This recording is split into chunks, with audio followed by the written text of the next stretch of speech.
Class के लिए वो करूंगा। रहने दो उसको, अब अगली क्लास में देखेंगे। अच्छा जी। वालेकुम सलाम जानी, जल्दी से तिलावत हो जाए, जल्दी से फजल।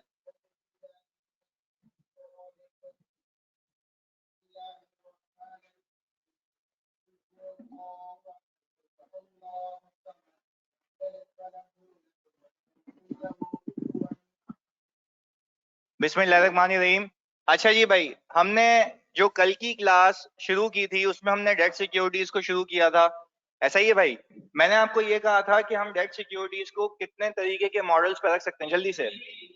तीन तरीके के सर। पहला अमोर्टाइज कॉस्ट, दूसरा फेयर वैल्यू थ्रू ओसीआई, तीसरा फेयर वैल्यू थ्रू पीएनएल, ऐसा ही है भाई। अच्छा, मैंने आपको कहा था कि भाई आपको फेयर वैल्यू थ्रू ओसीआई का और फेयर वैल्यू थ्रू पीएनएल का मतलब पता है, आपको एक चीज का मतलब नहीं पता था, दैट इज अमोर्टाइज कॉस्ट, ऐसा ही है भाई। अच्छा जी, फिर मैंने क्या किया, आपको उसका मतलब समझाया सिर्फ उर्दू में। मैंने आपको ये कहा था अमोर्टाइज कॉस्ट का मतलब ये होता है ना कि एडिशनल कॉस्ट अमोर्टाइज होगी over the period of your investment. फिर मैं आपसे एक और अगर सवाल करूं, क्या वो अमोर्टाइजेशन स्ट्रेट लाइन पे होगी?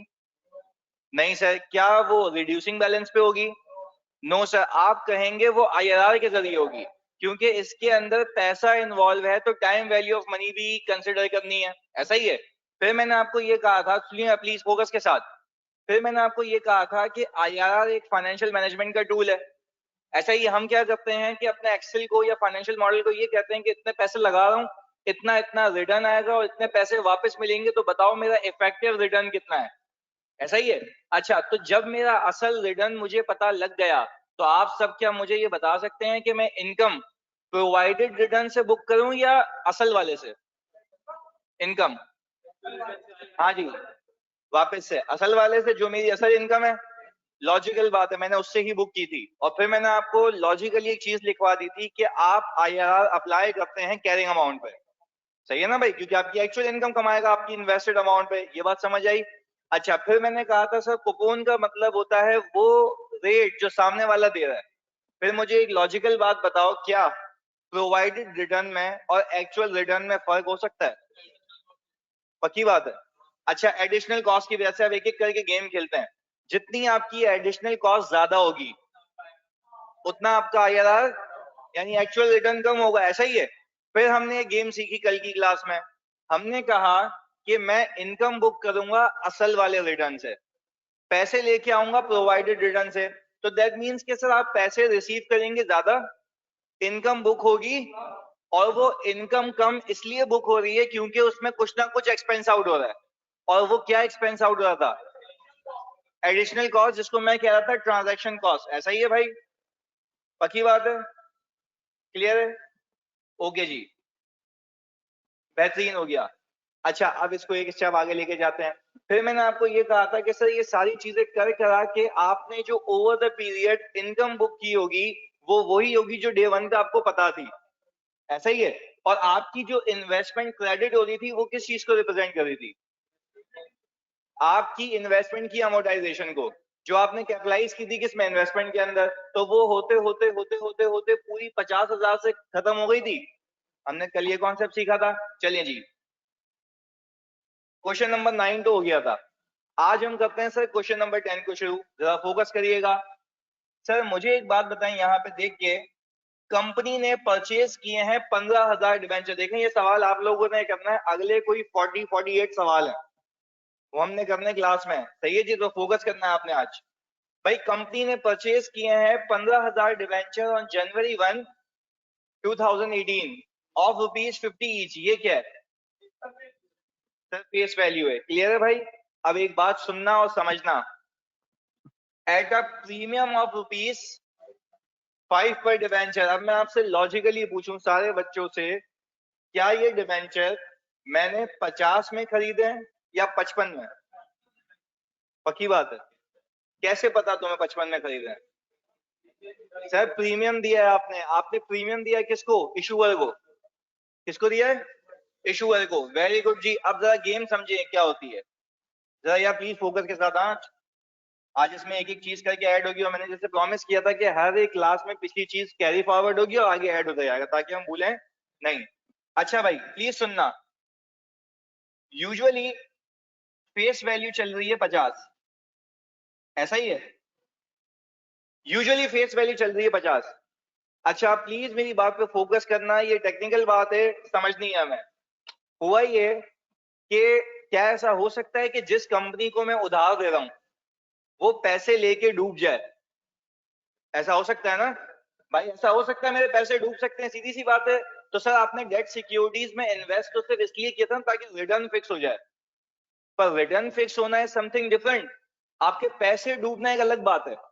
पैसे तो डूब सकते हैं भाई, हो सकता है जिस कंपनी को तुमने उधार दिया है वो बैंक करप्ट हो जाए, तबाह हो जाए, जलजले में मर जाए, कुछ भी हो जाए। तो भाई ये तो सारे फैक्टर्स अपनी जगह हैं। पर अब मुझे एक बात बताओ, क्या ऐसी कंपनी तुमसे उधार ले रही है जिसको अपने प्रोजेक्ट में इन्वेस्ट करना है? प्लीज सुनना, ऐसी कंपनी जो कोई पैसे मांग रही है लोगों से, इक्विटी की मद में, डेट की मद में, डेट की मद में, अच्छा आप उसको पैसे देने लगे हैं, पर वो कंपनी इतनी प्रीमियम कंपनी है कि मार्केट में उसका नाम है, तो उसके नाम के पैसे हैं।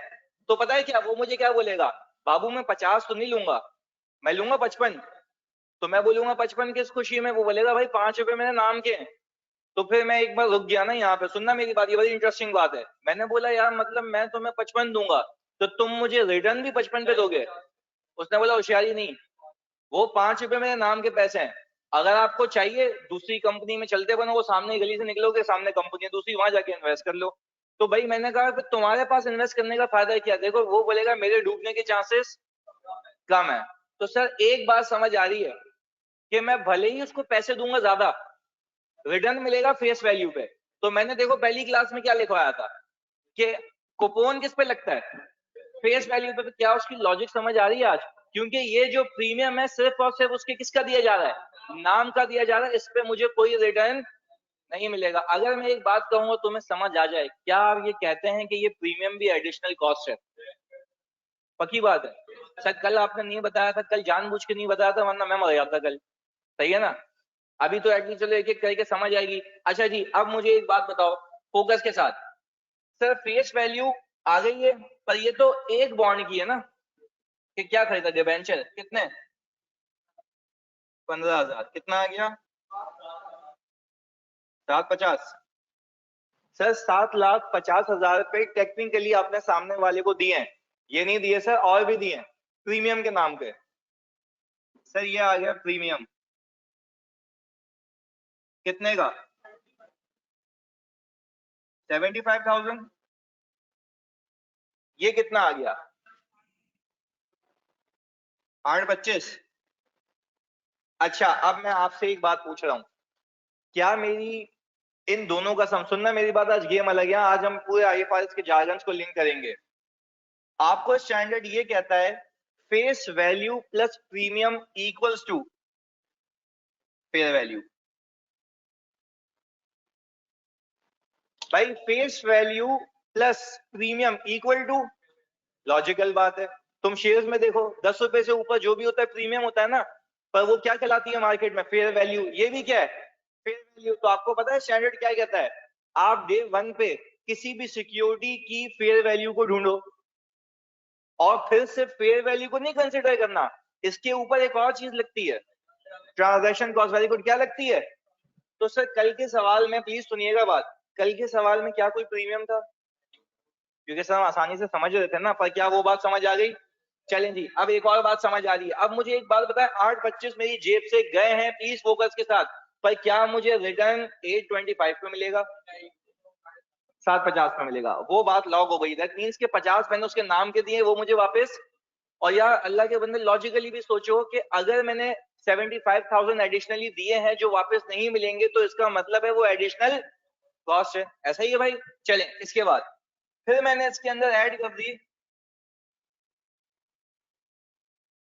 सर, ट्रांजैक्शन कॉस्ट को ऐड कर दिया, यही से भाई 50,000 की थी 875, इसको मैं क्या कहूंगा? Cost of investment. क्या कहूंगा? लॉजिकल बात है। अच्छा आपने फेस वैल्यू को कॉस्ट क्यों नहीं किया? क्योंकि आपने प्रीमियम भी दिया है, यानी टेक्निकली आपने फेयर वैल्यू पे की है। क्या सिर्फ फेयर वैल्यू पे की है? आपने ट्रांजैक्शन कॉस्ट भी पे की है। अच्छा अगर मैं इस सवाल में देखूं, आपका टोटल एडिशनल कॉस्ट कितना है? 125। टोटल एडिशनल कॉस्ट आप सब मानते हैं कि 1,25,000 है, कंफर्म है? चलिए जी, मैंने पहले काम किया इन्वेस्टमेंट करने से पहले नंबर बढ़ाने के लिए अपने बॉस को, प्लीज सुनना, अपने बॉस को बताया कि मैं असल में कितने कमाऊंगा। सुनना मेरी बात, मैंने उसको कहा कि मेरा नॉर्मल रिटर्न किस पे मिलेगा? 750 पे। अच्छा, 750 पे कितना परसेंट मिलेगा बच्चों? 20%। अच्छा, यानी ये है return provided by issuer. Clear है भाई? इसको मैं कूपन कहता हूं। अच्छा, ये आंसर कितना आया? 150। भाई ये 150 तो 1 साल का है ना? कितने सालों तक? 3 साल। कितना आ गया? मैं यहाँ पे लिख देता हूँ, पर ईयर है ये। ऐसा ही है? कितना आ गया ये? 450। चलो अब लॉजिक लॉजिक खेलते हैं। अगर मेरी जेब में 3 सालों में 450 आए तो मेरा रेट कितना होना चाहिए? 20%। वेरी गुड, लॉजिकल सी बात है। देखो, मेरी जेब में 3 सालों में 450 आके गिरे हैं, तो लॉजिकल सी बात है मेरा जो रेट है यानी रिटर्न है वो 20% होना चाहिए, क्योंकि वो वहीं से ड्राइव होके आया है। अच्छा, अब अगर इससे 1 रुपया भी कम हो तो मेरा जो असल रिटर्न है वो ज्यादा होगा या कम? यानी इस 20% से कम हो जाएगा। चले अब एक एक करके देख लेते हैं, एक एक करके देख लेते हैं। आपने एक एडिशनल कॉस्ट पे की है जिसका नाम है प्रीमियम। मैंने यहाँ पे लिख दिया भाई, एडिशनल कॉस्ट चाहिए, ऐसा ही है? कितनी थी ये? 75,000। मैंने यहाँ से माइनस किया। माइनस इसलिए करके दिखा रहा हूँ ना क्योंकि ये एडिशनल खर्चा है इस 450 को कमाने के लिए, ऐसा ही है? फिर सर, ट्रांजेक्शन कॉस्ट, ये भी एडिशनल है। 50,000 की थी ये, 325। अच्छा, यानी सर ये घाटे का सौदा नहीं है, कमाऊंगा अब भी, पर क्या 450 या 325? 325। अच्छा, अब देखो, डायनामिक्स मार्केट के ऐसे होते हैं, सुनना, डायनामिक्स मार्केट के ऐसे होते हैं कि भाई देखो, मैंने इस कंपनी में इन्वेस्ट इसलिए किया, एक तो मैं रिस्क फ्री इन्वेस्टमेंट करना चाहता हूँ ताकि मेरा पैसा डूबे नहीं, तो जब पैसा रिस्क फ्री करना है तो उसके लिए कुछ एडिशनल देना भी पड़ेगा, तो उसके हिसाब से आपको थोड़ा सा रिटर्न क्या हो जाएगा, क्या हो जाएगा, क्योंकि आप रिस्क ले ही नहीं रहे, तो जितना रिस्क होता है उतना ज्यादा रिटर्न होता है। जब आप रिस्क नहीं ले रहे तो आपका रिटर्न भी कम होगा, लॉजिकल सी बात है। अच्छा जी, sir time value of money नहीं अकोमोडेट होगी, अभी वो बताऊंगा ना हमजा, सुनो मेरी बात। अब मुझे एक बात बताएं, ये time value of money incorporate करना है क्या आपका कमाल है या सिस्टम आईआरआर देगा? यानी सिस्टम आईआरआर आपको देगा, वो बोलेगा भाई ये रेट देता हूं, इसके अंदर टाइम वैल्यू ऑफ मनी और सारी इनकम और एक्सपेंसेस के इंपैक्ट मौजूद है, आप खाली इसको यूज करके 3 सालों की अकाउंटिंग कर लें। अच्छा, क्या वो आपका इफेक्टिव रिटर्न 12.9476 है? अच्छा जी सर, ये आ गया 12.9476%। क्या आप इस बात पर यकीन रखते हैं कि सर मेरा एक्चुअल रिटर्न 20% से कम है? एक वजह से या दो वजह से? दो वजह से। पहली, प्रीमियम। दूसरा, अच्छा अब क्या इन दोनों को आज ही एक्सपेंस आउट कर दूं, स्ट्रेट लाइन पे करूं, रिड्यूसिंग बैलेंस पे, या आईआरआर के जरिए? आईआरआर के जरिए। भाई समझ आती है बात? चलिए जी, आपको मौका देता हूं इसी के अंदर। अच्छा, एक एक करके आप मुझे एक बात बताओ, क्या इस आईआरआर के अंदर 450 की इनकम शामिल है? Yes sir. पहले एक एक करके आप लोगों ने बताना है। 450 की इनकम शामिल है, 75 का एक्सपेंस शामिल है, 50 का एक्सपेंस शामिल है। तो अगर मैं ये कहूं कि इस आईआरआर के अंदर पूरे 3 सालों में 325 शामिल है, क्या यही रिकॉर्ड होगा ओवर द पीरियड? आपका समय शुरू होता है अब, आप मुझे इसकी अकाउंटिंग करके दिखाएं कितने सालों की? 3 सालों की। जल्दी से, मैं इसको जूम आउट कर रहा हूं।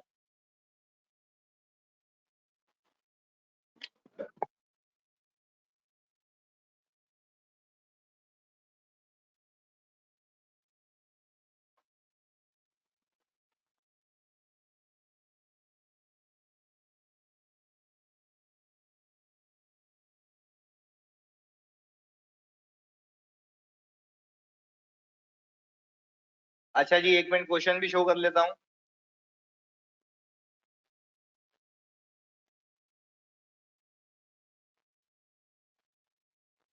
अब आ रहा है क्वेश्चन आपको?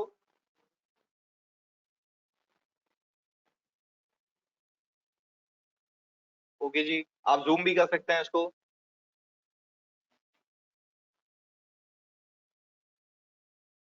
बिल्कुल सही है कुबैर। अभी ये करो जो दिया है करने के लिए।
वेरी गुड यार, ये तो सवाल कर दी चुकी।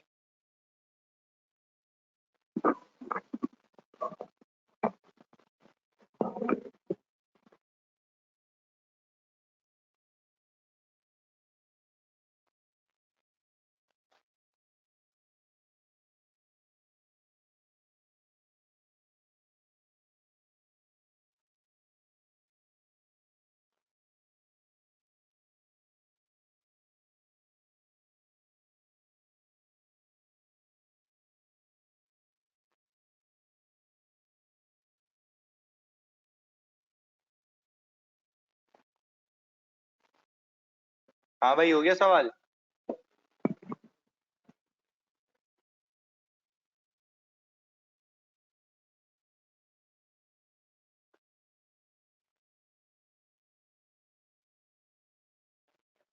अभी गुनायन कर लेते हैं।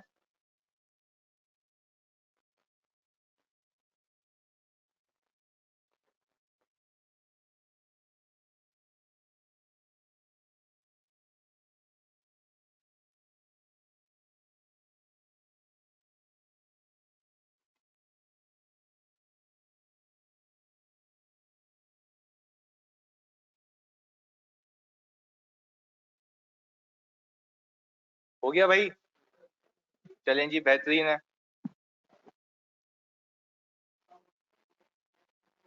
अच्छा भाई, पहली मासूम सी एंट्री बताओगे क्या होगी?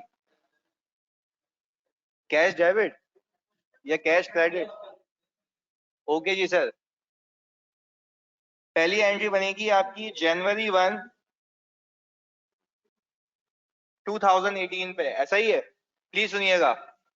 सर अभी हुई आपकी इन्वेस्टमेंट डेबिट और कैश क्रेडिट कितने से?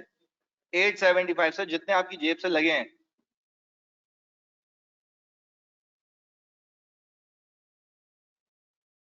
अच्छा जी सर, मैं आ गया 31 दिसंबर 2018 पे। पर सर इसके लिए मुझे एक काम करना पड़ेगा, बनाना पड़ेगा शेड्यूल, ऐसा ही है? सर आपके पास ओपनिंग होगा, इंटरेस्ट होगा, कैश होगा और क्लोजिंग होगा, ऐसा ही है? पहला साल है मेरा 2018, 875 से शुरू हुआ था। मैं इस 875 पे जो इनकम बुक करूं, क्या इतने रेट से करूं सर? 12.9476%। कितनी आ रही है इनकम? वेरी गुड जी, 113292। अच्छा, पैसे कितने रिसीव होंगे? एक 25 या एक 50?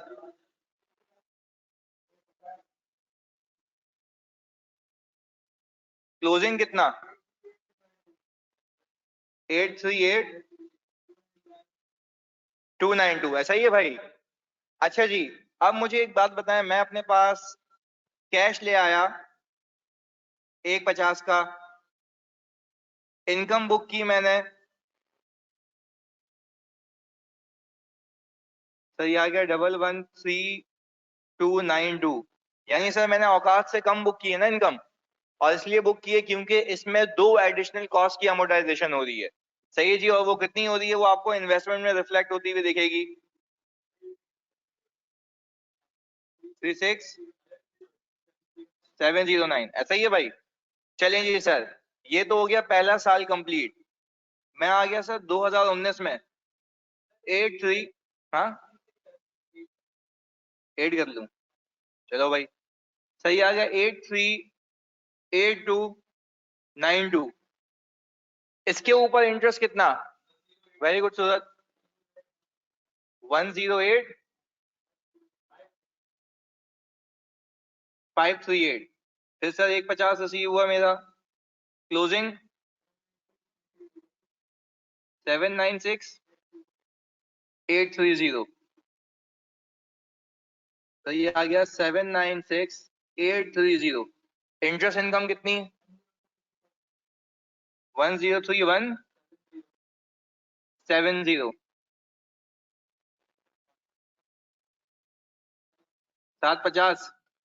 इसने लिख के दिया था कि रिडम्पशन पार वैल्यू पे ही होगी, ऐसा ही है भाई। रिडीमेबल एट पार, यानी जितने पैसे पार वैल्यू के हैं उस पे ही रिडम्पशन होगी, दैट इज 750, ऐसा ही है भाई। यानी वो कोई मुझे एडिशनल पैसे वापस नहीं कर रहा। कितने लोग ऐसे हैं जिन्होंने बिल्कुल सही शेड्यूल वड्यूल सब बना लिया था, क्लियर है। मैं तुम्हें कसम खा के बताऊं, पास पेपर कराऊंगा ना ऐसा ही सवाल है, 6 नंबर 60 नंबर 8 मार्क्स 9 मार्क्स ऐसे ही आता है। तो क्या मुश्किल है ये, देखो तुमने कॉन्सेप्चुअली समझा हुआ है ना। देखो मुश्किल कब होगा, जब वो तुमसे पूछे कि मैंने एडिशनल कॉस्ट इंकर की है, बताओ आईआरआर पे क्या इम्पैक्ट है, तो अब ये भी मुश्किल है क्या। नहीं सर, आपको पता होगा कि जब जैसी कॉस्ट होगी वैसे उसका आईआरआर पे इम्पैक्ट क्या होता है। सही है जी, नहीं नहीं, ये हर अटेम्प्ट में आता है, हर अटेम्प्ट में आता है। इक्विटी वाला नहीं आया जी, शेड्यूल के बगैर कैसे कर सकते हो जानी, एक लॉजिकल बात है। वो सही है, पर वो कभी कभी बोलता है कि आप अमोर्टाइजेशन शेड्यूल बनाएं, सेट है, इस वजह से। चलें जी, अब मुझे एक बात बताएं सर, 31 दिसंबर 2019 कैश हो गया डेबिट 150 से, इंटरेस्ट इनकम हो गई क्रेडिट 108538, और इन्वेस्टमेंट को मैंने कटा दिया 41462, ऐसा ही है भाई।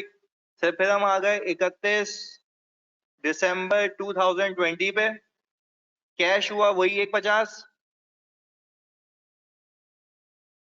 इंटरेस्ट इनकम आ गई मेरी 103170, इन्वेस्टमेंट कितने से 46830। सर आपकी ये सारी चीजें घूम घुमा के 750 पे आ गई, कि अपने पैसे वापस ले आए। सर अपने पैसे वापस लाने की एंट्री ये बनेगी, कैश डेबिट और इन्वेस्टमेंट क्रेडिट, ऐसा ही है भाई। सर 750, क्लियर है भाई। चले अगले सवाल पे,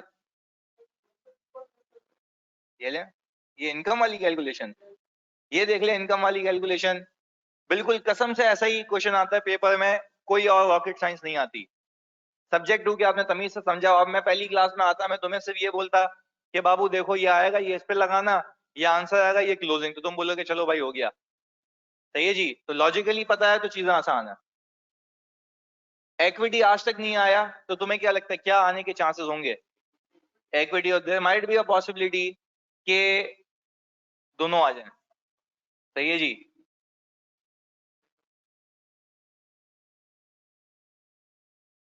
हो गया भाई दादा ये तो खुद भी निकाल सकते हो तुम यार, ये माइनस किया, ये आंसर आ गया। आने दे उस्ताद, ओके जी, बोले अल्लाह करे 20 नंबर का आ जाए इंशाल्लाह। चलें, शुक्रिया जी। चलें जी सर, अगला प्रश्न। अब जरा गेम अलग है तो समी, शुक्रिया यार। हाँ जी, जरा देख के करिएगा इसको। अच्छा, इसमें प्लीज सुनना यार, जरा एक गेम अलग है। किसी बच्चे ने मुझसे पूछा था कि क्या सर, मतलब आपको एडिशनल फायदा भी हो सकता है। सुनना मेरी बात एक एक करके। मुझे एक बात बताओ प्लीज प्लीज प्लीज, फोकस के साथ।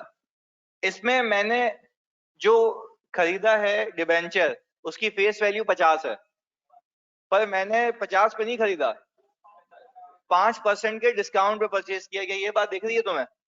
यानी 45 पे खरीदा है। अब जरा इस सवाल को रीड करो, मतलब ये एबिलिटी डेवलप करो, क्योंकि आगे तो 2-2 पेज के सवाल होंगे जब कंसोल करेंगे हम, तो वो भी टैली होंगे इंशाल्लाह। पर पहले अभी थिंकिंग एबिलिटी तो बने ना हमारी। देखो रिडम्पशन किस पे हो रही है। यानी हाँ, अब एक बात है, सर मैं आज पैसे दे रहा हूँ 45, मुझे वापस मिलेंगे 50, ऐसा ही है। यानी एक डिबेंचर पे, वेरी गुड, तो क्या आपको नहीं लगता ये मेरा फायदा है? ऐसा ही है। तो मुझे एक बात बताओ, ये 5 रुपए का फायदा क्या आज ही रिकॉर्ड कर लूं या over the period? Over the period, पक्की बात है। अच्छा, तो ओवर द पीरियड क्या स्ट्रेट लाइन पे आईआरआर खुद करेगा? पक्की बात है ना, आईआरआर खुद करेगा। तो सर दैट मींस कि ये भी एक सीखने की बात है कि आपको जो पहले दिन पे डिस्काउंट मिलेगा, क्या वो आपको फायदा है? क्योंकि एक 50 की चीज, जो 50 की फेस वैल्यू है, उसकी फेयर वैल्यू 45 चल रही है। यहां तक होती ना तो बात खत्म हो जाती, पर वो आपको क्या है, क्या रहा है कि मैं 45 लेके वापस कितने दूंगा? 50। लॉजिकल बात है। अच्छा, तो दैट मीन्स के 5 रुपए पर डिबेंचर का मुझे फायदा है, पर ये फायदा इन सिक्योरिटीज में कितने सालों का है? 3 साल होगा। तो आपको नहीं लगता कि इसकी इनकम भी 3 सालों में रिकॉर्ड होनी चाहिए? तो आपको नहीं लगता कि जो मैंने आईआरआर फाइनेंशियल मैनेजमेंट के तहत निकाला होगा, उसके अंदर ये इनकम भी इनकॉर्पोरेट हुई होगी? पक्की बात है। अब एक और चीज, इसके अंदर क्या ट्रांजैक्शन कॉस्ट भी आ रही है? अच्छा, तो क्या ये ट्रांजैक्शन कॉस्ट आपका फायदा है नुकसान है? नुकसान है। क्या ये नुकसान है? अब एक एक करके डिस्कशन कर रहा हूं, डिस्कशन कर रहा हूं दादा, सुनना प्लीज फोकस के साथ। मुझे आप सब एक बच्चे बात बताएं, यानी एक एक करके। अगर मुझे डिस्काउंट मिला, ये जरा फोकस करिएगा, अगर मुझे डिस्काउंट मिला, क्या ये मेरा फायदा है नुकसान है? अच्छा, फायदा इस केस में है कि मुझे पैसे आगे जाके ज्यादा मिलेंगे। अगर वो ये लिख के देता, लॉजिकल जवाब देना मुझे, अगर वो लिख के देता कि आज 45 आप दे दो, आपको आगे मिलेंगे भी 45, तो क्या कोई फायदा है? क्यों सर? डिस्काउंट ये नहीं हुआ ना, आज पैसे कम ले रहा है, पैसे भी इतने ही वापस करेगा, यानी जितने लिए हैं उतने ही वापस। तो क्या कोई फायदा है? नहीं सर, दैट मींस कि फिर उस केस में आईआरआर पे कोई इंपैक्ट नहीं होता, उस केस में आईआरआर पे कोई इंपैक्ट। लॉजिकल बात है। अच्छा, तो अब आप लोग मुझे समझाएंगे, वैसे ही हो सकता है सिनेरियो आए, अगर मुझे डिस्काउंट मिला है तो इसका इंपैक्ट आईआरआर पे क्या होगा?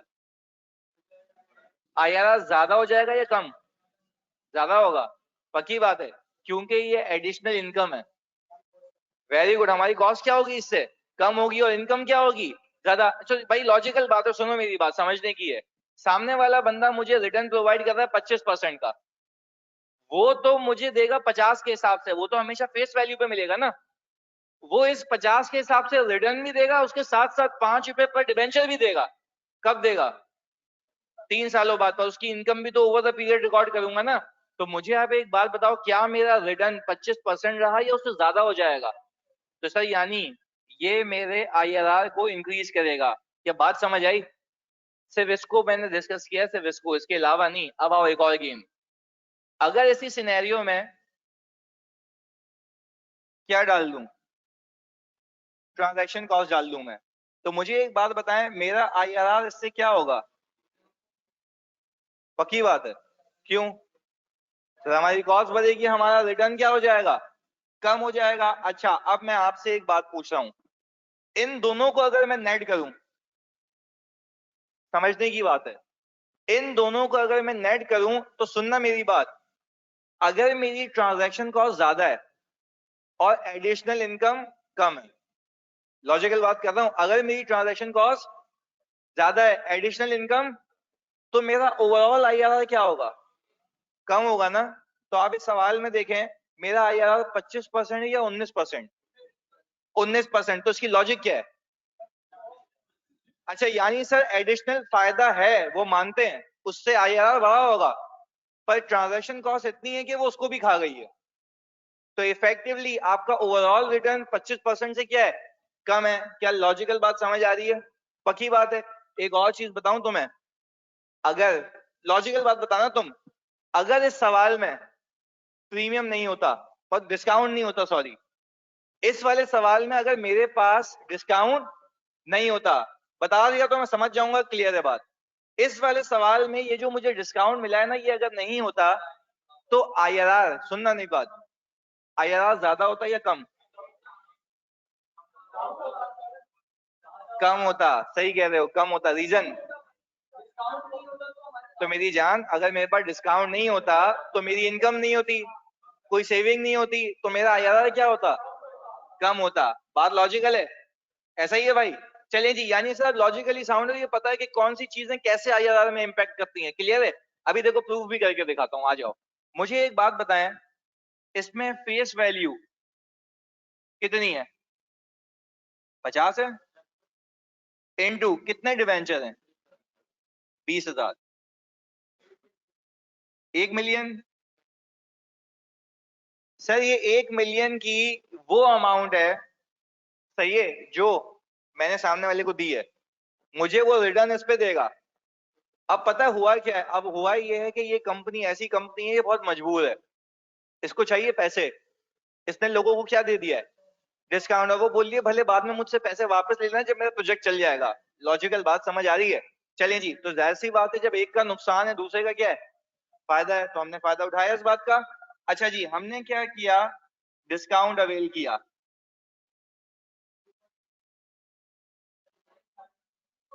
2.5 है। ओके जी, 2.5 है, पक्की बात है, देख लो आप लोग भी। अच्छा, ये कितना आ गया? 47 पॉइंट, इसको मैं क्या कहूंगा? फेयर वैल्यू, पक्की बात है। चलें जी, ये फेयर वैल्यू आ गई 47.5। तो मुझे एक बात बताओ, मुझे एक डिबेंचर पे 2.5 का डिस्काउंट है, तो ओवरऑल कितना डिस्काउंट है? 50,000। वेरी गुड जी। तो मेरी जेब से 950 गए होंगे, ऐसा है भाई? 950 मेरी जेब से गए, पक्की बात है। अच्छा जी सर, 950 मेरी जेब से गए, आप किसी को बोलेंगे आपने इन्वेस्टमेंट कितने की खरीदी, तो आप बोलेंगे फेयर वैल्यू पे। फेयर वैल्यू 50 है या 47.5? क्योंकि आपको क्या मिला है? डिस्काउंट मिला है। बात समझ आ रही है? चलें जी, फिर आपने क्या किया, प्लीज सुनना। आपने ट्रांजैक्शन कॉस्ट इसमें ऐड की, वो कितनी है? 175। कितना आ गया? 1125,000। मैं इसको क्या कहूंगा? कॉस्ट कहूंगा। ऐसा ही है भाई? भाई डिस्काउंट 5 नहीं है, 5% है। सही है जी? सही है जी? प्लीज सुन ले इधर, क्या आपको ये बात समझ आ रही है? यहां से देखिए कि डिस्काउंट 5 नहीं है, 5% है, तो मैंने परसेंटेज लगाई है उसके ऊपर, क्लियर है? अच्छा जी, इधर इधर फोकस के साथ। अभी मैं एनालिसिस बना के देता हूं अपने बॉस को, सही है भाई? मैंने क्या कहा? सबसे पहले निकाल लो कौन सा रिटर्न? Normal return. अच्छा, नॉर्मल रिटर्न जो वो मुझे देगा, क्या वो 1 मिलियन पे देगा? कितना परसेंट? 25%। कितने साल? 3 साल। कितना आता है? 750 आता है। चलो अब लॉजिकल बात करते हैं। अगर मैं 750 कमाऊं 3 सालों में, तो मेरा इफेक्टिव रिटर्न कितना हो? 25%। बिल्कुल सही कह रहे हो। सर अगर मैं पूरे 3 सालों में 750 कमाऊं, जो कि मेरी जेब में आए, तो मेरा इफेक्टिव रिटर्न क्या होना चाहिए? 25%। पक्की बात है, क्लियर है ना भाई? 25%, क्योंकि सीधी सी बात है, ये 750 25% को ही तो रिफ्लेक्ट कर रहा है। चलें, इसके बाद आपने जो 2.5 कम दिया है, आपको आखिर में जाके क्या ये वापस मिलेगा? तो सर दैट मींस कि आपने 2.5 पर डिबेंचर कमाया है, पर ये कमाई कितने सालों की है? 3 सालों की। तो क्या मैं ये कहता हूं कि डिस्काउंट जो मुझे मिला है वो मेरी इनकम है? ऐसा ही है? क्योंकि आज मैंने कम दिए हैं, आगे जाके मुझे मिलेंगे ज्यादा। तो मैं अगर आपसे पूछूं 2.5 तो पर डिवेंचर है ना, कितने है ये? 20,000 में कितना आ गया ये? 50,000। चले अब मैं यहीं पे रुक के आपसे पूछूं, क्या आपकी नॉर्मल इनकम 750 थी? नॉर्मल इनकम 750 थी। इस नॉर्मल इनकम में अभी इजाफा होते हुए दिखता है? इजाफा हो रहा है। अगर सिर्फ ये होता तो आईआरआर क्या होता? ज्यादा होता। क्या 25% से भी ज्यादा होता? क्यों? क्योंकि सर एक तो वो 25% बोल रहा है, उसके अलावा ये भी दे रहा है, तो टेक्निकली आपका इफेक्टिव रिटर्न 25% नहीं था, 25% से ज्यादा होता अगर मैं यहीं पे ही रुक जाऊं। ऐसा है? पर क्या ऐसा है या एक और चीज है? एक और चीज है, वो क्या है? ट्रांजैक्शन कॉस्ट है कितने की? 1.75। चलें, अब अगर मैं वैसे ही, बच्चों प्लीज सुनना, इन टोटलिटी देखो, एडिशनल इनकम ज्यादा ही है, एडिशनल खर्चा? एडिशनल खर्चा ना, यानी ओवरऑल बेसिस पे अगर मैं असेस करूं तो मेरा जो नॉर्मल रिटर्न है वो कम हो जाएगा। अगर नेट बेसिस पे देखूं, क्यों? क्योंकि ट्रांजैक्शन कॉस्ट इतनी है कि आपकी एडिशनल इनकम को भी खा गई और नॉर्मल इनकम को भी खा गई। क्या ये बात आप सबको समझ आ रही है? पक्की बात है। देखो यार, एक जो ये ट्रांजैक्शन कॉस्ट है, इसकी नेचर ऐसी है कि ये 50,000 को तो खा गई और जो नॉर्मल रिटर्न था उसमें से भी कुछ ना कुछ खा गई। तो क्या आपका ओवरऑल आईआरआर 25 होना चाहिए या उससे कम? तो लॉजिकल बात है, कम आ रहा है, 19 समथिंग आ रहा था। चलिए जी सर, हमने क्या किया, इसको माइनस किया, तो बच्चे कह रहे हैं कि इसका आंसर कुल मिला के आ रहा है कितना? 625। और सर सीधी सी बात है कि जब मैं 750 से 1 रुपया भी कम कमाऊंगा तो मेरा इफेक्टिव रिटर्न 25% नहीं बल्कि उससे कम होगा। तो सर ये कितना आ गया? 19.1452। ऐसा ही है भाई? अच्छा, अब आप क्या ये मानते हैं if transaction cost had been 15 के, तो भाई मुझे एक बात बता लॉजिकली, अगर ट्रांजैक्शन कॉस्ट भी 50,000 होती तो मेरा इफेक्टिव रिटर्न भी कितना होता? 25%। कोई उसमें छेड़खानी नहीं होती। सही है जी? सर अगर no transaction cost and discount भी मिले तो आईआरआर ज्यादा होगा, बिल्कुल जाहिर सी बात है, मैंने ये बता दिया। अच्छा जी सर, अब मुझे एक बात बताएं, क्या आईआरआर में ये इनकम बुक हो रही होगी? क्या ये कॉस्ट बुक हो रही होगी? तो मैं टेक्निकली ये दोनों नेट बुक हो रहे होंगे और ये इनकम भी बुक हो रही होगी 750 की, तो क्यूमुलेटिवली ये 19.1452 क्या इतनी इनकम को रिप्रेजेंट कर रहा है? अगर आपने अकाउंटिंग सही की है तो आपके इंटरेस्ट का टोटल का कॉलम किसके इक्वल होना चाहिए? 625 के। किसके इक्वल? 625 के। जल्दी से करके दिखाया मुझे ये सवाल। हो गया, ये क्वेश्चन लगा दिया मैंने। शुक्रिया जी उसामा जी जानी।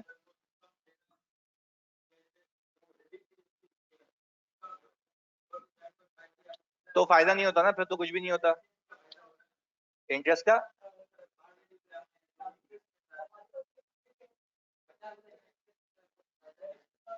हाँ, तब भी उसकी वजह से भी आया ज्यादा आएगा, बिल्कुल सही कह रहे हो। हो गया जी, बस 1 मिनट रुकिएगा, बाकी बच्चे भी कर लें।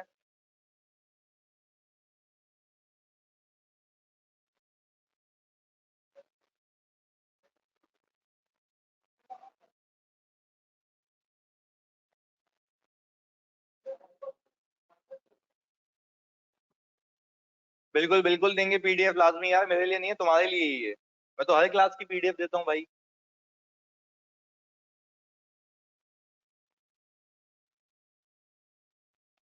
हाँ भाई, हो गया।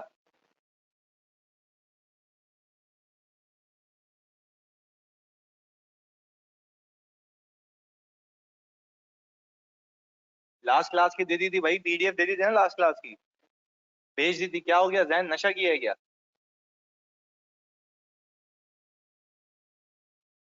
आज मैंने प्रेजेंटेशन से इसलिए नहीं समझाया क्योंकि आज मतलब मुझे कबाड़ खाने में क्लास दी गई है, कोने में बैठे हुए हम, जहाँ पे कैमरा भी नहीं था, इसलिए थोड़ी सी हट गई थी, तो इसलिए इसी पे पढ़ा रहा हूँ मैं। खैर अभी जब तक प्रैक्टिस होगी यानी सवालों की, तब तक मैं इसी पे पढ़ाऊंगा, फिर नया कॉन्सेप्ट आएगा तो फिर प्रेजेंटेशन पे आ जाऊंगा। सही है? मिक्सर चलाते हैं ना।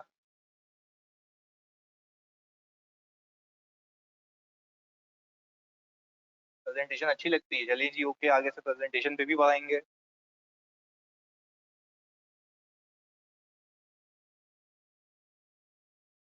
हाँ भाई, हो गया सवाल। डन सबका।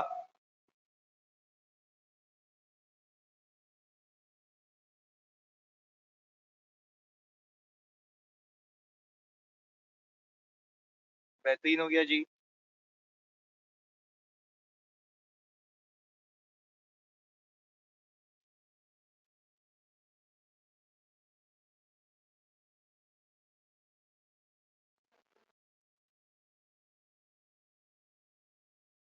कौन सा क्वेश्चन है ये?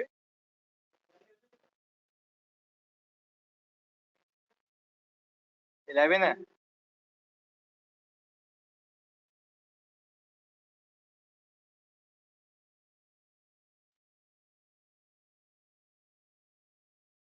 ओके जी, जैन भेज दूंगा। चलें जी।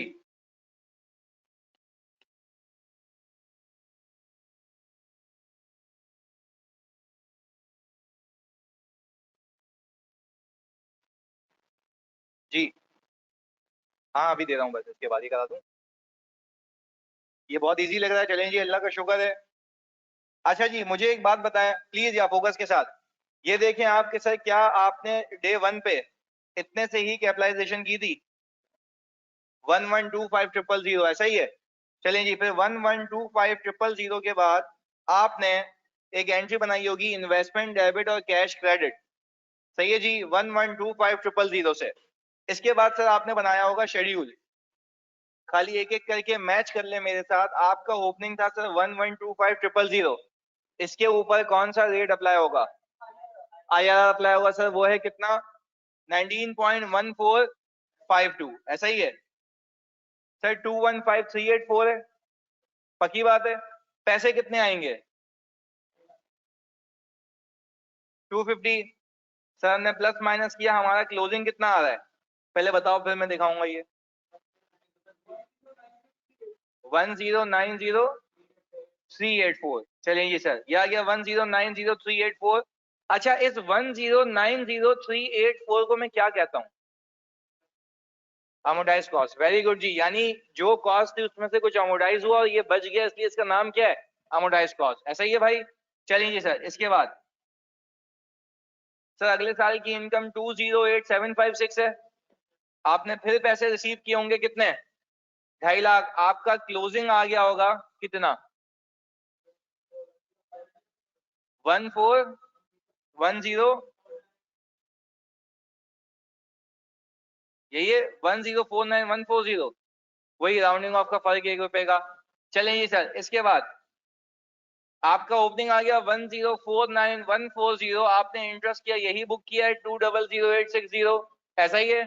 चलें जी सर, आपने ये जो इंटरेस्ट बुक किया, इसके बाद आपने पैसे रिसीव किए 2.5 लाख। तो आपका क्लोजिंग मेरे ख्याल से इक्वल टू होना चाहिए किसके? 1 मिलियन के। क्या 1 मिलियन आ रहा है? सही है जी सर। आप मतलब वापसी में पैसे ले आएंगे। अब सर एंट्रीज देख लेते हैं, मैच कर लो एक बार।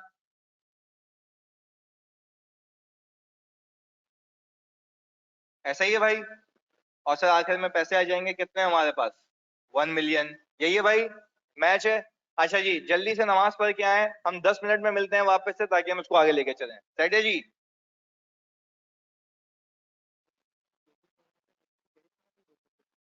इसको हाँ, कैरिंग अमाउंट और मोटा स्टॉक दोनों बात एक ही है। माशाल्लाह जी, बेहतरीन बताते हैं हम लोग।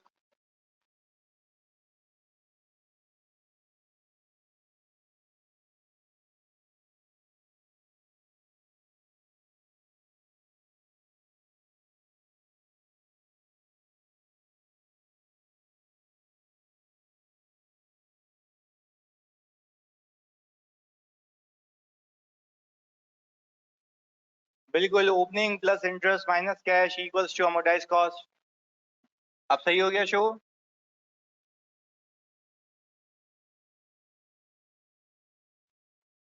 भाई साहब, मैं भेज देता हूँ। बिल्कुल, ये शुरू करें आप, ये वाला क्वेश्चन शुरू करें। इसमें कुछ हिंट दूं या खुद हो जाएगा? ओके जी, हो जाएगा खुद।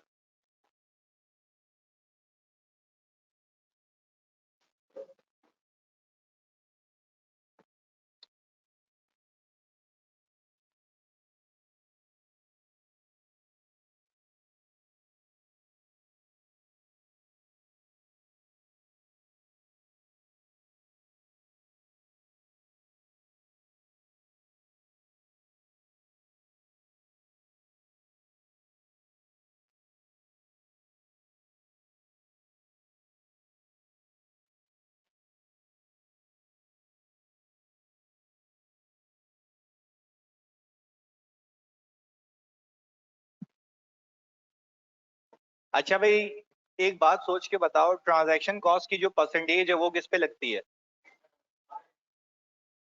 ट्रांजैक्शन कॉस्ट की परसेंटेज फेस वैल्यू पे लगेगी या फेयर वैल्यू पे? फेयर वैल्यू पे, जितने का सौदा होगा उतने पे लगेगी ना। अच्छा, तो और एक और चीज, डिस्काउंट या प्रीमियम की परसेंटेज किस पे लगती है? वो फेस वैल्यू पे लगती है। सही है जी, ये लिख भी लो, याद भी रखना तुम, कि डिस्काउंट या प्रीमियम की परसेंटेज हमेशा किस पे लगेगी? फेस वैल्यू पे। और ट्रांजैक्शन कॉस्ट हमेशा किस पे लगेगी? फेयर वैल्यू पे।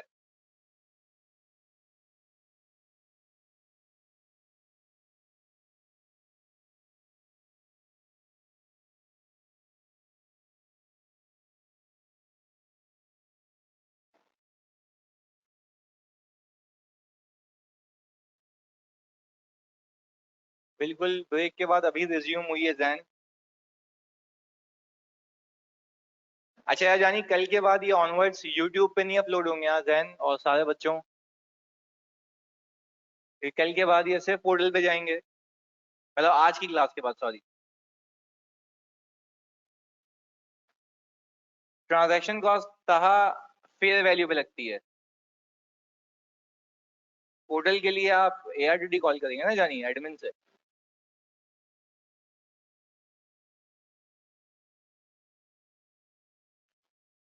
अब फिर सही है।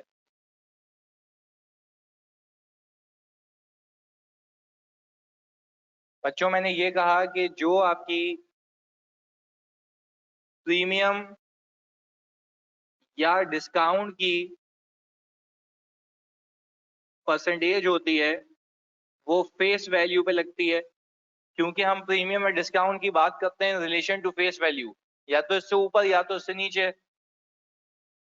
और जो आपकी ट्रांजैक्शन कॉस्ट की परसेंटेज होती है वो हमेशा किस पे लगती है? फेयर वैल्यू पे।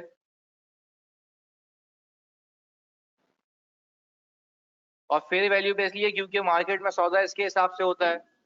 ट्रांजैक्शन रूट इस वैल्यू पे होती है।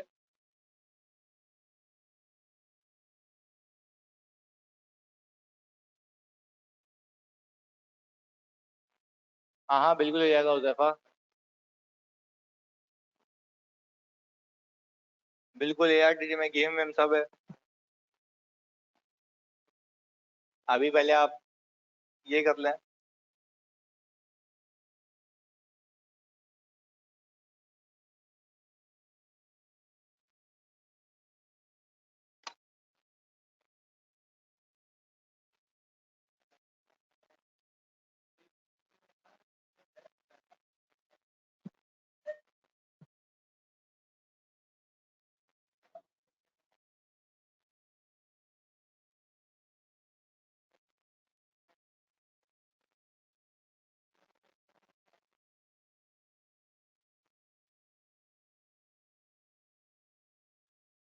देखते हैं हमजा, देखते हैं।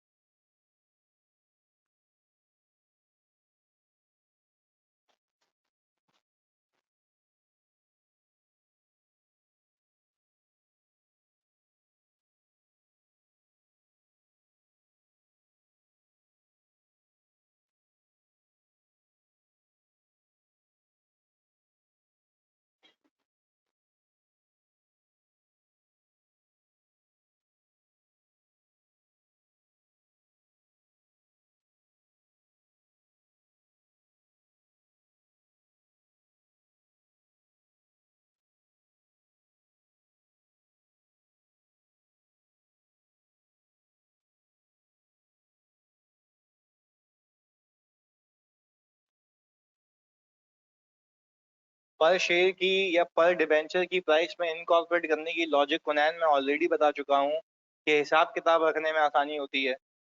आपको टोटल पे लगाना है, आप टोटल पे लगा लीजिएगा। सही है। दोनों में कोई फर्क नहीं है, भाई ये कि हिसाब किताब के लिए होता है।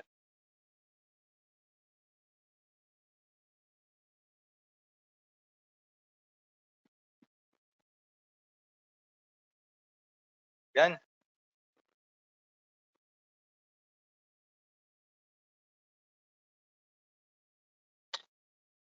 बिल्कुल ऐसा है, पर शेयर या पर डिबेंचर ज्यादा आसानी होती है।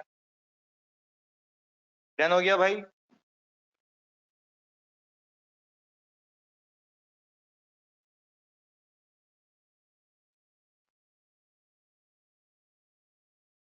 बिल्कुल, पोर्टल पे रिकॉर्डेड लेक्चर्स अवेलेबल होते हैं, इन केस आपकी क्लास में हो जाती है तो बिल्कुल होते हैं। ऑनवर्ड्स आज की क्लास के बाद से पोर्टल पे ही होंगे बस। सही है जी। अच्छा जी, आप इधर देख लेते हैं सर, अगले सवाल पे चल लेते हैं। क्वेश्चन नंबर 12 है ये। ऐसा ही है भाई। चलें जी सर।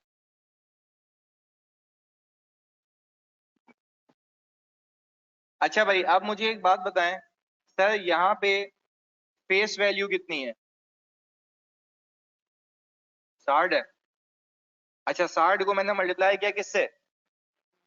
20,000 से। कितना आ गया? 1.2 मिलियन। अच्छा, ये बात तो तय है कि आपको रिटर्न इसी पे मिलेगा, ऐसा ही है।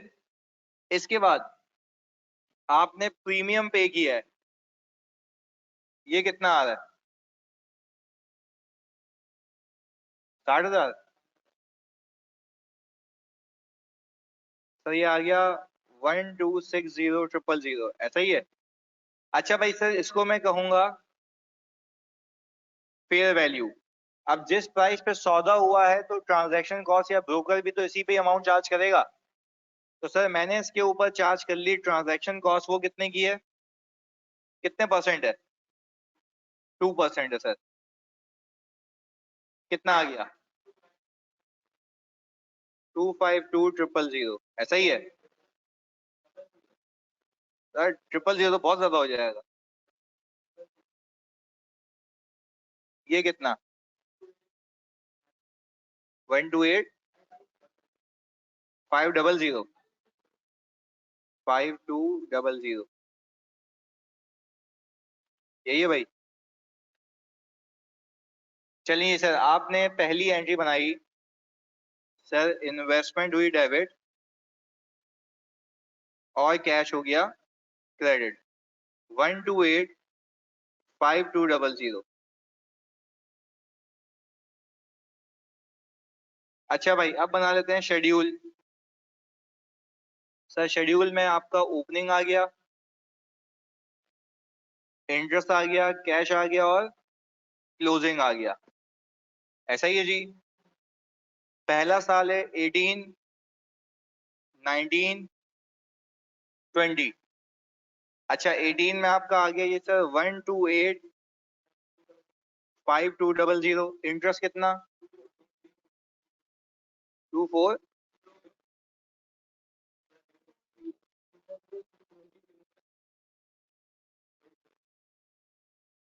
यही है। कैश कितना? 264। Sir closing?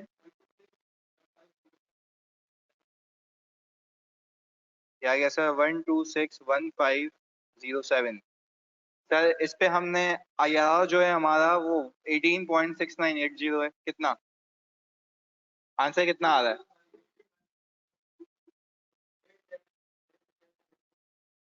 235876। सर ये तो सेम ही रहेगा। क्लोजिंग कितना? 12।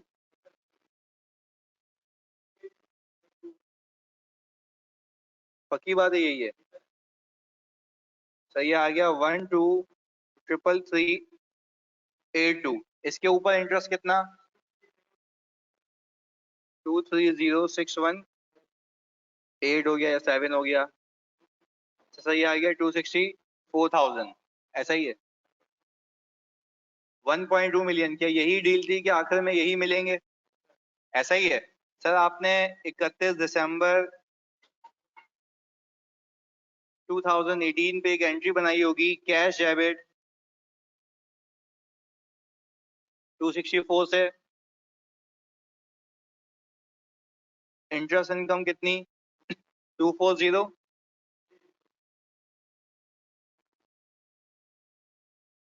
इन्वेस्टमेंट आपकी क्रेडिट हो रही है 23694 से। सर फिर 31 दिसंबर 2019 पे कैश हुआ, उसी से डेबिट 264 से। और सर आपकी इंटरेस्ट इनकम आ गई 235876। और इन्वेस्टमेंट हो गई क्रेडिट 28124। 31 दिसंबर 2020 पे कैश हुआ फिर से डेबिट 264 से। इंटरेस्ट इनकम आपकी आ गई 230618। और आपकी इन्वेस्टमेंट की अमोर्टाइजेशन कितनी 3338 अगर उसके हिसाब से देखें। यही है भाई ऑनलाइन वालों, आप सब यही किया था।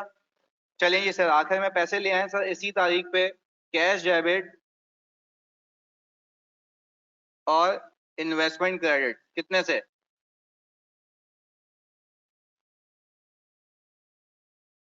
1.2 मिलियन। ऐसा ही है भाई, परफेक्ट हो गया था। लाइवा बोलने से कैश बता दें। लाइवा हमने ये फेस वैल्यू है ना, फेस वैल्यू का कितना परसेंट 22%। ऐसा ही है, क्लियर है। फेस वैल्यू पे 22% जो नॉर्मल रूटीन है, सेट है। ये आ गया हमारा। अच्छा जी, अब एक एक करके मैं जरा यहाँ पे देखूं, इसमें बुक डाली थी मैंने, नहीं डाली थी।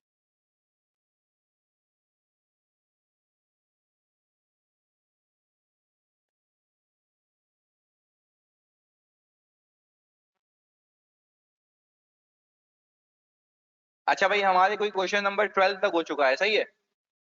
अच्छा भाई, मैं पहले यहाँ पे sir can I get the practice book. बिल्कुल बिल्कुल आप ले सकते हैं यार, टेडी से ही मिलेगी और कहीं से नहीं मिलेगी, अनलेस के किसी ने कॉपी की हो।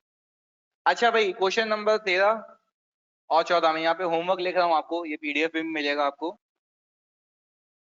क्वेश्चन 13 14, एक मिनट हाँ और देखूं मैं, जो सेम नेचर के हैं। रिडीमेबल एट पार आ रहा है इसमें भी, एट पार है, रिडीमेबल एट पार है, रिडीमेबल एट ऐसा 16 तक। अच्छा सर, क्वेश्चन नंबर 13 से लेके 16 तक आपका होमवर्क है भाई। ये कुल मिला के कोई 4 सवाल बनते हैं, सही है जी। पहली चीज, बिल्कुल भेजूंगा नहीं भाई, अभी तो एक कॉन्सेप्ट करना है, एक चीज समझ के जानी है आज। अच्छा अभी तक देखना है प्लीज यार, फोकस के साथ। सर ये तो हो गई होमवर्क की कहानी, ये आपको सबमिट कराना है कोई कल। बेटा वो कुछ और मांगूंगा तेरे से 6 सितंबर को, वो दे दियो, सही है। इधर, अच्छा भाई इधर मैं क्वेश्चन से बिल्कुल शेयर करूंगा। आपका होमवर्क बन गया 13 से लेके 16 तक, सही है भाई। ये आपको अगली क्लास से पहले करना ही है, क्योंकि देखो मैं चाहता हूँ प्रैक्टिस साथ साथ चलती रहे। चलें जी, इधर अब फोकस के साथ। रात तक नहीं, भले अगली क्लास तक, यानी दोपहर के 12 बजे तक कल आप भेज सकते हैं नमाज से पहले, बिल्कुल। अच्छा जी, अब प्लीज फोकस के साथ। आज तक आपकी रिडेम्पशन कितने पे थी, पार वैल्यू पे थी। रिडेम्पशन कितने पे थी, पार वैल्यू पे थी। प्लीज ये जरा सीन सुनो, फिर हमें ये करना भी है यहाँ पे, भले इसको अगली क्लास में करेंगे, पहले कॉन्सेप्ट समझ लो। प्लीज इधर सुनना, प्लीज इधर सुनना। अच्छा जी, मैं अगर ये कहता हूं कि मैंने, प्लीज सुनना, concept of redemption at premium या डिस्काउंट। अब जरा गेम समझे, कल भी बिल्कुल हमारी क्लास है। प्लीज मैं क्वेश्चन आपको भेज दूंगा अभी, पीडीएफ आपको ग्रुप में मिल जाएगा क्वेश्चंस का, होमवर्क का। प्लीज अभी इधर फोकस करना है आपने, इधर देखो सब। अच्छा, अब तक आप प्रीमियम दे रहे थे या आपको डिस्काउंट मिल रहा था। वापस से कह रहा हूं, या तो आपने सस्ता परचेज किया था या तो महंगा परचेज किया था, दोनों के आईआरआर पे इंपैक्ट पता थे, ऐसा ही है ना। अच्छा अब प्लीज मेरी बात सुनना, मैंने अज्यूम ये किया केस 1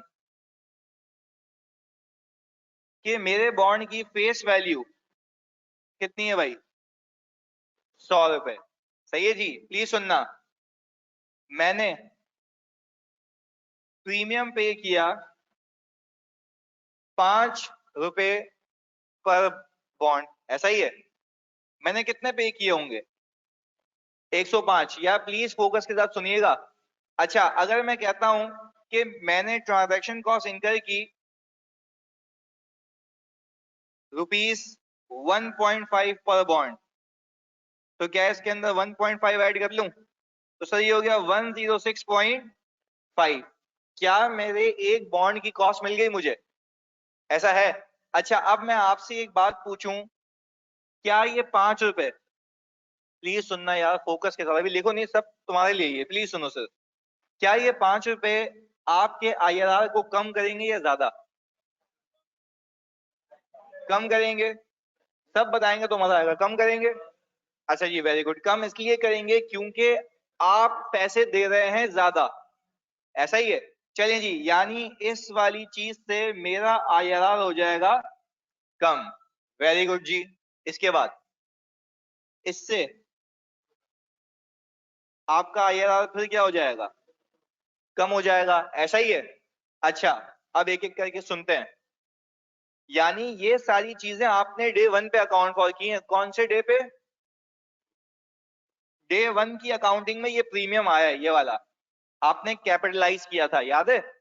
और फिर इसको over the period expense out किया था क्योंकि आपको ये वापस नहीं मिलना था। Sir I also depend upon weather redemption, बिल्कुल अभी वही सिखा रहा हूँ इनाम, प्लीज फोकस करना है तो यही सिखा रहा हूँ, इधर सुनना। अब एक और चीज सीखें, एक और चीज सीखें। अब मैं कह ये रहा हूं कि अब रिडेम्पशन के ऊपर जब ये 3 साल खत्म करेगा तो मुझे जो पैसे वापस मिलेंगे, मेरी बात पे फोकस करना, जो रिडेम्पशन होगी एट प्रीमियम ऑफ ₹2 पर share, this may be in percentage form या अमाउंट में होगा, ऐसा ही है।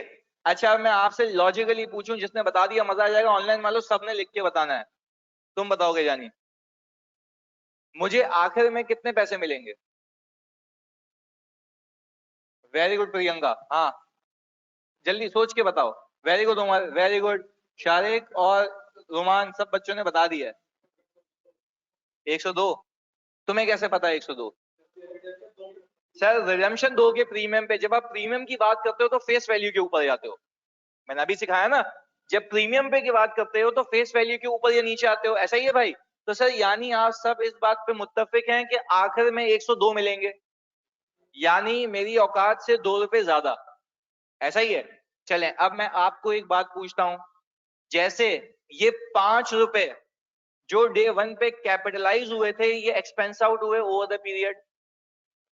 ये ट्रांजैक्शन कॉस्ट जो कैपिटलाइज हुई थी, ये अमोर्टाइज हुई ओवर द पीरियड। अब मैं आपसे एक बात पूछता हूं, जरा पहले फोकस होके बताना, क्या ये 2 रुपए पर शेयर, पहले सोच के बताओ, क्या इन्वेस्टर की इनकम है या लॉस है? इनकम है। वेरी गुड, आप मतलब पिक कर गए हो तुम लोग, इनकम है। Very good. इससे आईआरआर ज्यादा होगा या कम? ज्यादा होगा, पक्की बात है। अच्छा जी, यानी ज्यादा होगा, यानी सर वेरी गुड, हम सीख गए। यानी सर अगर मुझे प्रीमियम मिलेगा तो मेरी इनकम, अगर मैं प्रीमियम दूंगा तो मेरी इनकम कम हो जाएगी। यानी सर आप ये सब मानते हैं कि ये जो चौरंगी है, इससे मेरा आईआरआर ज्यादा हो जाएगा। अब मैं आपसे लॉजिकली एक बात पूछता हूं, अब जब आप सवाल सॉल्व करेंगे तो आपके सवाल में जो आखिर में यहां बचेगा वो 102 के हिसाब से बचेगा, 100 के हिसाब से? 102 के हिसाब से। अगर आपने मेरे बच्चों सवाल सही किया है तो आखिर में आंसर किसके हिसाब से आना चाहिए? 102 के हिसाब से आना चाहिए। क्या बात मेरी समझ आ रही है? अच्छा, ये 2 रुपए की इनकम, क्या ये भी आईआरआर के अंदर होगी? डेफिनेटली होगी सर, क्योंकि ये फायदा भी आपको कितने सालों में मिलेगा? 3 सालों में। बट रिसीव कब होगा? आखिर में। क्या बात समझ आ रही है? क्लियर है? देखो यही तो कॉन्सेप्ट है, ये कोई मुश्किल कॉन्सेप्ट है नहीं सर, आपको सिर्फ लॉजिकली साउंड होना है। अब एक एक करके बताओ मुझे इसी सवाल के अंदर। अच्छा, अब उसामा ने एक बात की जो कि मेरे पल्ले ही नहीं पड़ती, सुनना मेरी बात। उसामा कह रहे हैं कि स्टार्ट में 3 रुपए का प्रीमियम ले सकते हैं। ये कैसी बात है भाई, जब उसको तुम पैसे 105 के हिसाब से दे रहे हो, मार्केट में फेयर वैल्यू 105 चल रही है, तो ये तुम सोच भी कैसे सकते हो भाई कि अभी मैं इसको नेट करके दे दूं? नेट करके देने का मतलब समझते हो? तुम 2 रुपए की इनकम आज ही बुक कर रहे हो। मैचिंग प्रिंसिपल कहां गया यहाँ पे? क्या लॉजिकल बात समझ आ रही है? तो मुझे एक बात बताओ, क्या डे वन पे होशियारी करनी है? नहीं, डे वन पे वही करना है जो हो रहा है। आपको ₹5 का प्रीमियम दिया, आपने उसको क्या किया? कैपिटलाइज किया। आपने ट्रांजैक्शन कॉस्ट दी, आपने उसको क्या किया? कैपिटलाइज किया। आपको पता है कि आपकी ₹2 पर बॉन्ड की इनकम है, जो कि रिसीव कब होगी? एंड में। वेरी गुड, साथ साथ बोलना है, वो ₹2 पर बॉन्ड की इनकम रिसीव कब होगी? पर रिकॉर्ड कितने सालों में? किसके जरिए? IRR के जरिए। वेरी गुड जी। अच्छा भाई, ये कह रहे हैं कि ₹2 का तो 3 साल बाद ही पता चलेगा IRR कैसे इंक्रीज होगा। कैसी बेवकूफाना बात है। आपको आज ही पता है, मेरी बात सुनो फोकस के साथ, ₹2 का कैसे? भाई मैं नजूमी हूं कि आखिर में जाके पता लगा अचानक से इनकम हो गई?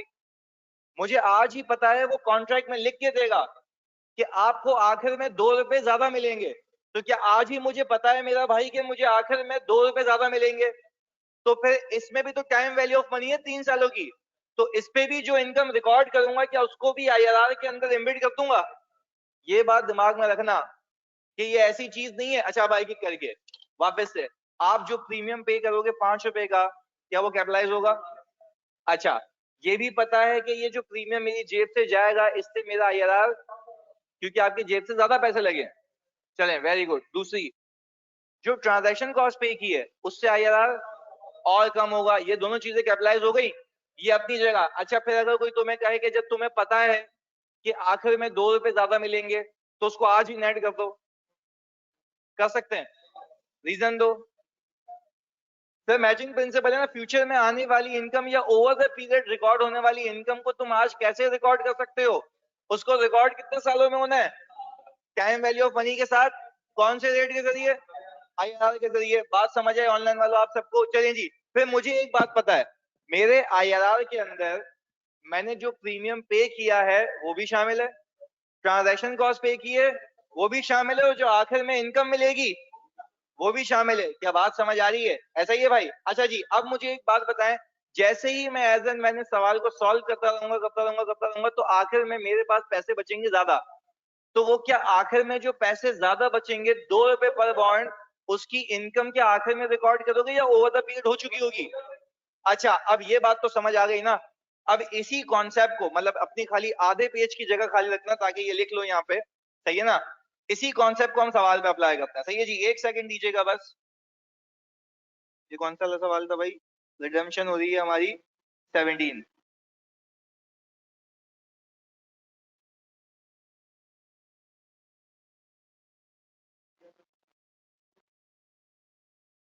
ऐसा ही है। ये सवाल आपके सामने है जानी, प्लीज प्लीज प्लीज फोकस से मोहब्बत में जल्दी से करके दिखा दो ये सवाल, फिर हम ऑफ करेंगे। जल्दी प्लीज, एक सवाल है ताकि इसको अप्लाई करना है। ये देख लेना, redeemable at a premium of 3%। पहले ये बताओ मुझे करने से पहले, ये जो रिडीमेबल है एट अ प्रीमियम ऑफ 3%, आखिर में कितने पैसे मिलेंगे? 103। पक्की बात है? तो ये ₹3 की इनकम अभी रिकॉर्ड कर लूं 10 थी? क्यों? ओवर द पीरियड होगी सर, मैचिंग कॉन्सेप्ट है। ओके जी, सॉरी। चलिए जी, करें।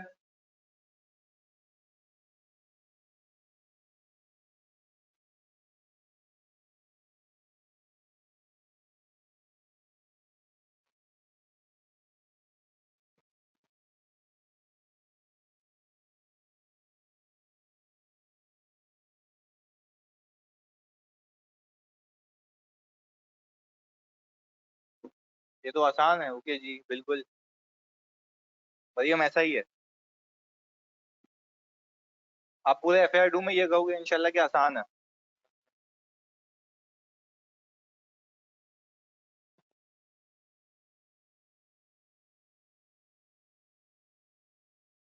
अच्छा, ये जो ICAW का बेसिक पेपर आता है ना, उसका ये सवाल है 5 नंबर का।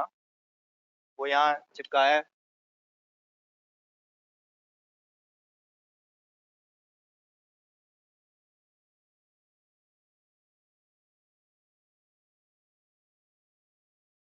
साजी, शुक्रिया।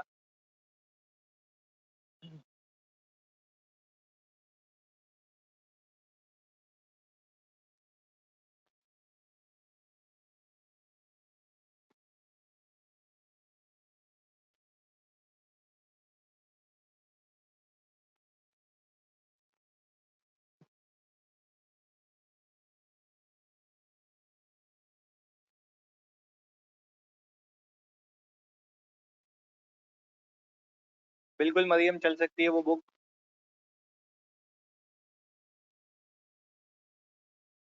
और उसमें अगर कोई करेक्शन हो तो वो कर लेना, और जो एडिशनल सवाल हो वो कॉपी करा लेना। सही है।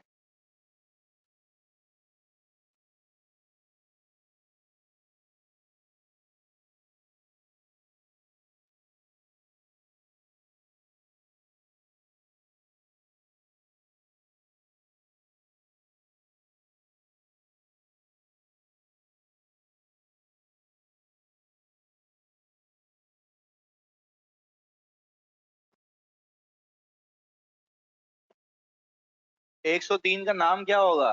103 का नाम क्या होगा भाई? Redemption value. Redemption value. सही है जी।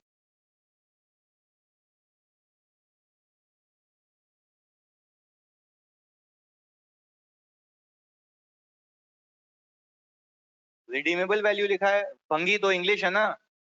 रिडीम होंगे तो वो ये बोलेगा, ये थोड़ी ना लिख के देगा रिडेम्पशन वैल्यू।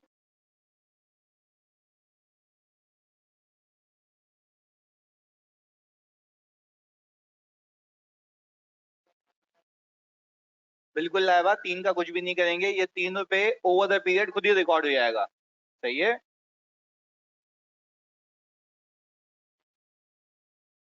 रिडेम्पशन वैल्यू लिखो। सही है मुदस्सिर, मेरी जान।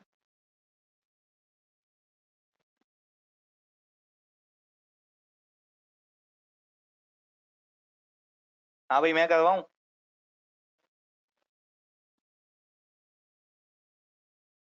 सर ऐसे पिछले क्वेश्चन में किया था वैसे ही करेंगे। डिस्काउंट, डिस्काउंट है क्या इसमें? कहाँ डिस्काउंट है ही नहीं भाई। गुनैन। हाँ तो पिछले क्वेश्चन में जैसे प्रीमियम ऐड किया था गुनैन, देखो बाबू, अपने को ना अपनी क्लास में एक भी रट्टू तोता नहीं चाहिए।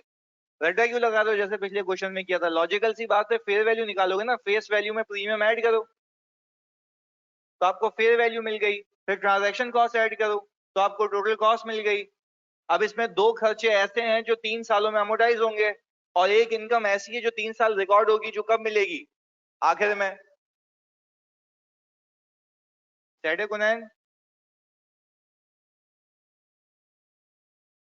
भाई सूरत कह रही है कि 1229965 कॉस्ट चाहिए डे वन की।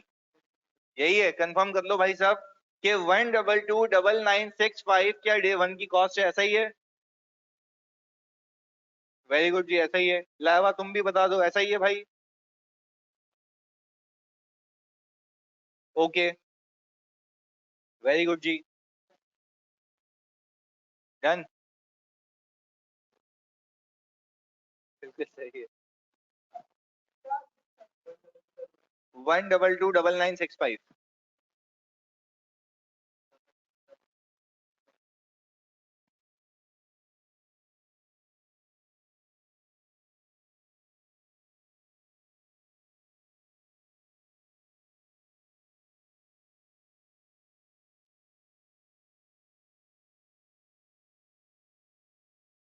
हो गया जी। सर जो रिटर्न हमें मिलेगा आफ्टर प्रीमियम कॉस्ट और इनकम वगैरह, अभी देखते हैं बारिश था, बस अभी अभी प्रूफ भी करूंगा मैं। अच्छा जी, आप मुझे बताएं sir, face value 100 into 11,000 bonds है, कितना आ गया? 1.1 मिलियन। अच्छा, आपने प्रीमियम दिया है 7% का, कितना आता है? 77,000। ये कितना आ गया?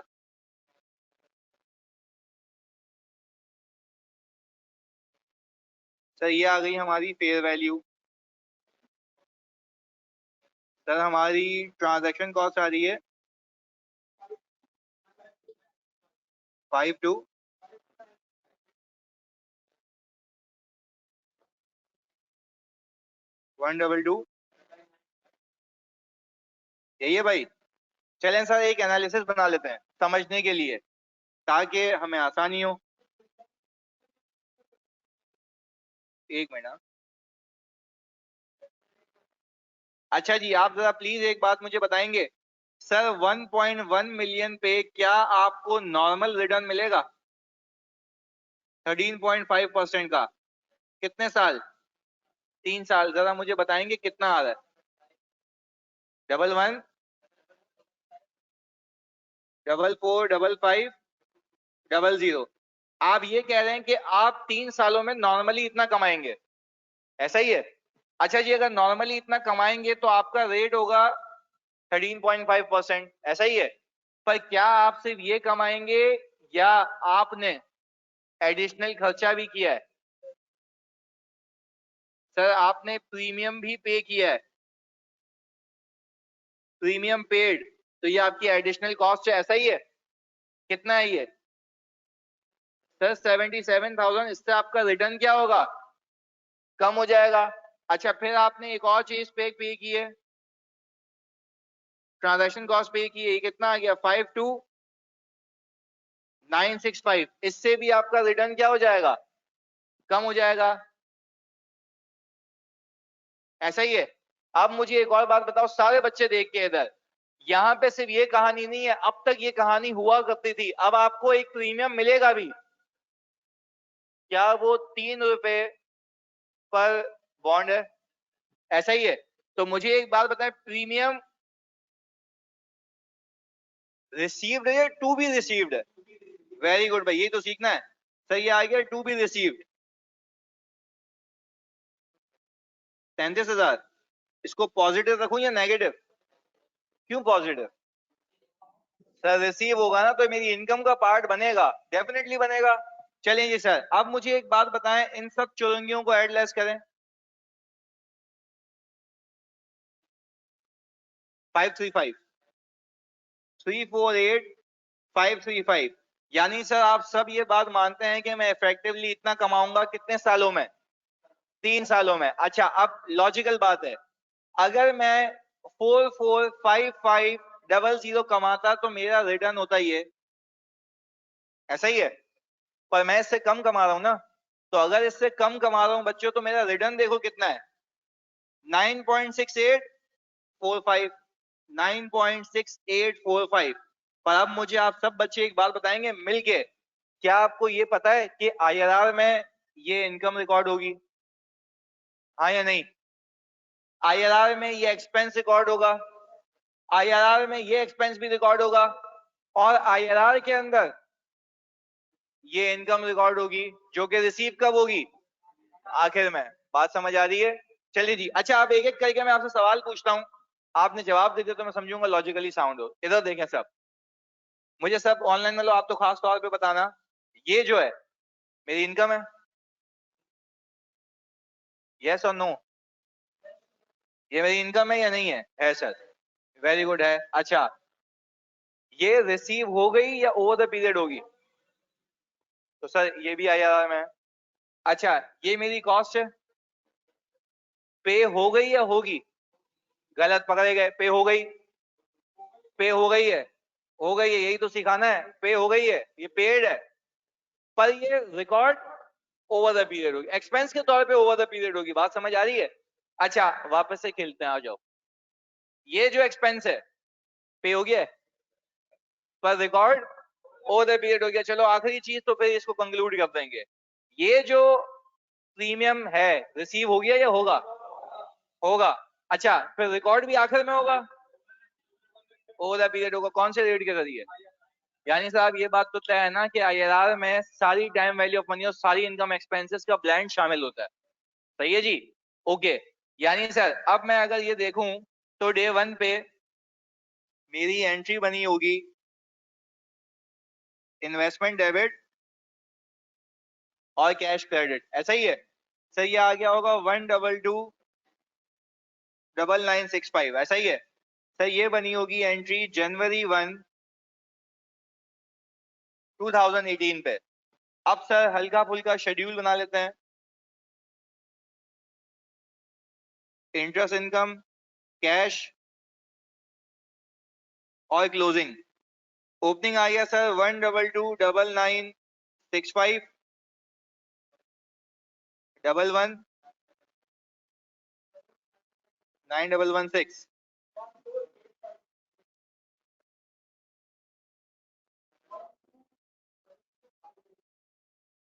581 सही आ गया। 1200581 116270 ये आ गया सर 148500। क्लोजिंग कितना 1168351 ऐसा ही है भाई। सही आ गया 1168351 113149 क्लोजिंग 113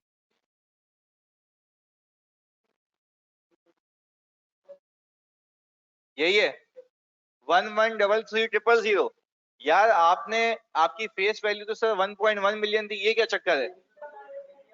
प्रीमियम है। अच्छा प्रीमियम की इनकम कहाँ गई? रिकॉर्ड हो गई कितने सालों में? 3 सालों में। आपको सिर्फ रिसीव कब होगी? आखिर में। क्या बात समझ आती है? क्लियर है? अच्छा मैं खाली ऐसे ही इसका सम करूं ना 348535 आएगा।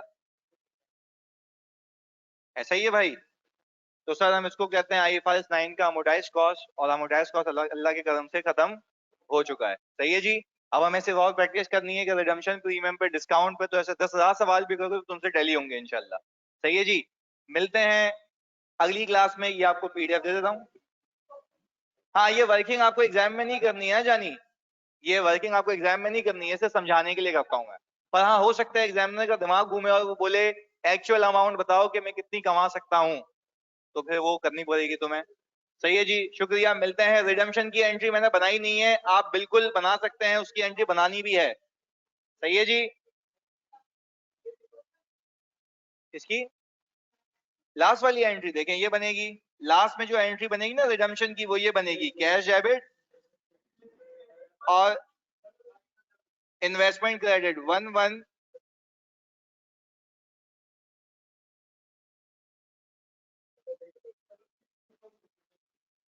ऐसा ही है। इसके अंदर जो इनकम रिकॉर्ड की थी वो भी थी और वो भी रिसीव हो गई। अगली क्लास के लिए जानी मिलते हैं। गलत प्रीमियम इनकम क्यों डाला अलग से? पागल हो, ये खाली रिडम्पशन है। सही है। एग्जाम में बस एंट्रीज होती हैं। सेट है। मिलते हैं अगली क्लास में जानी।